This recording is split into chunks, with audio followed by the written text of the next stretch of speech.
Federal Drive is presented by GEHA, Government Employees Health Association, proudly providing health and dental benefits to federal employees and their families. Visit GEHA.com. Elizabeth Kolmstetter has led talent strategy across 9 agencies. She launched programs in engagement and analytics and earned some of government's highest honors. Now she's joining the ranks of the Fellows of the National Academy of Public Administration. She joins me today to reflect on her career and the future of public administration. Elizabeth, it's great to have you here this morning. Thank you so much for having me. You have had such a remarkable career. You led workforce and transformation efforts across 9 agencies, if I counted that right. What first drew you into public service? Yes, I've really enjoyed my career and the ability to move around in different agencies. I think what drew me first was my first job, which was at the FBI, and being part of, probably because of the law enforcement, public safety angle, I really appreciated and learned how hard people work, but particularly the men and women who put their lives on the line every day for the American people. And they're unsung heroes that you don't see that, you don't understand that unless you are in the organization. And that, I think, was really what bit me into the whole public service and really thinking about, as an organizational psychologist, thinking about what motivates people and really trying to understand how to bring out their best every day. But when you work with extraordinary people who are giving everything they have to the American people through the agency, that really struck me as incredibly interesting, but also important. So I really started at the FBI 32 years ago, and I never looked back. Well, across 3 decades, I can imagine you've seen a lot of change in how the federal government manages, recruits, retains its people. Your last job, though, I think is fascinating. Yeah. You were the first and the only chief people officer in CISA. How did that mark sort of a culmination of all the transition that you'd seen in the workforce management space? And that's such a great question because we traditionally think of human resources or human capital as the life cycle of hire to retire. And I have been in that my entire career in that field. But this new model, the thinking was that if you separate and have a chief people officer who could dedicate the time and effort and initiatives to the engagement, the recruitment, retention, and what keeps people here, what skills we need to develop, our leadership, which is so important to culture.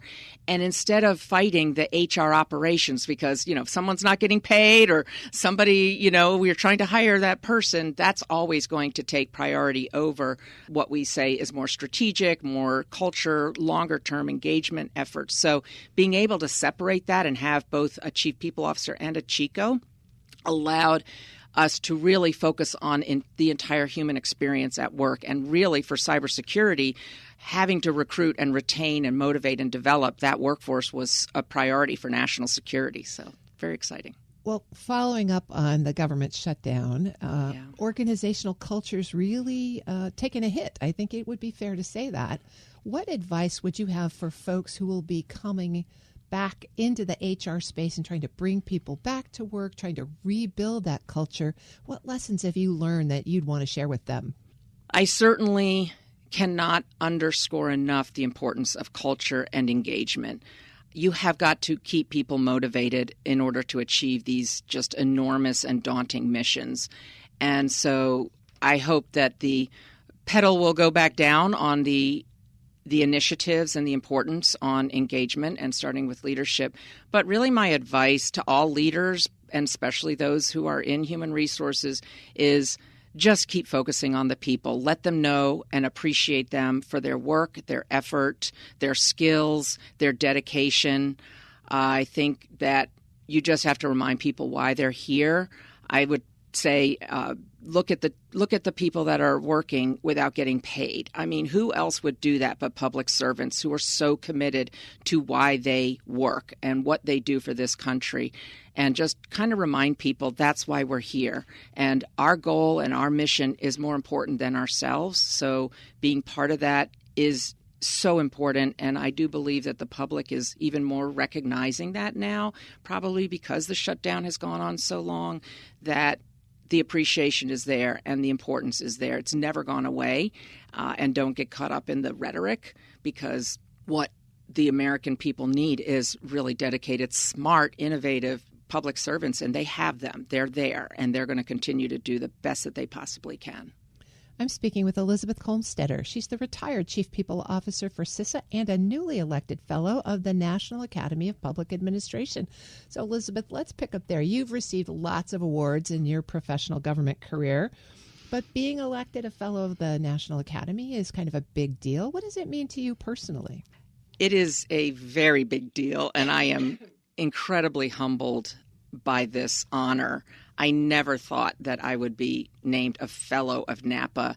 I have known NAPA. I have worked with NAPA. I have used NAPA to do studies at many of the agencies where I worked, because they are so respected for their credibility, their research, their evidence base. And it's something I've always believed in because, of course, I'm a psychologist, so I think science and data is really important. But being named a Fellow, I think, is probably going to be one of the biggest hallmarks of my professional career, because it recognizes not just my background, but my contributions to public service, and my desire to keep giving now that I'm retired gives me a really important way to keep giving and keep seeking to improve public service, public institutions. The Academy really is a cross-sector community, and your career has been sort of multi-sector. How do you plan to work with the Academy to advance good public administration? Yes, I am really going to be focused, I think, on the workforce part of things. Some of the grand challenges that NAPA has posted are about obviously reinvigorating public service, but continuing to recruit and retain and motivate people into public service, getting the story out. What is it like? What does it mean? Why is it important?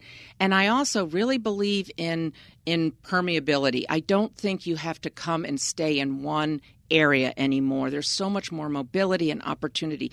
Come and be a public servant for a while, learn, understand, be part of that fabric, and then go do academia or public or private sector or nonprofit.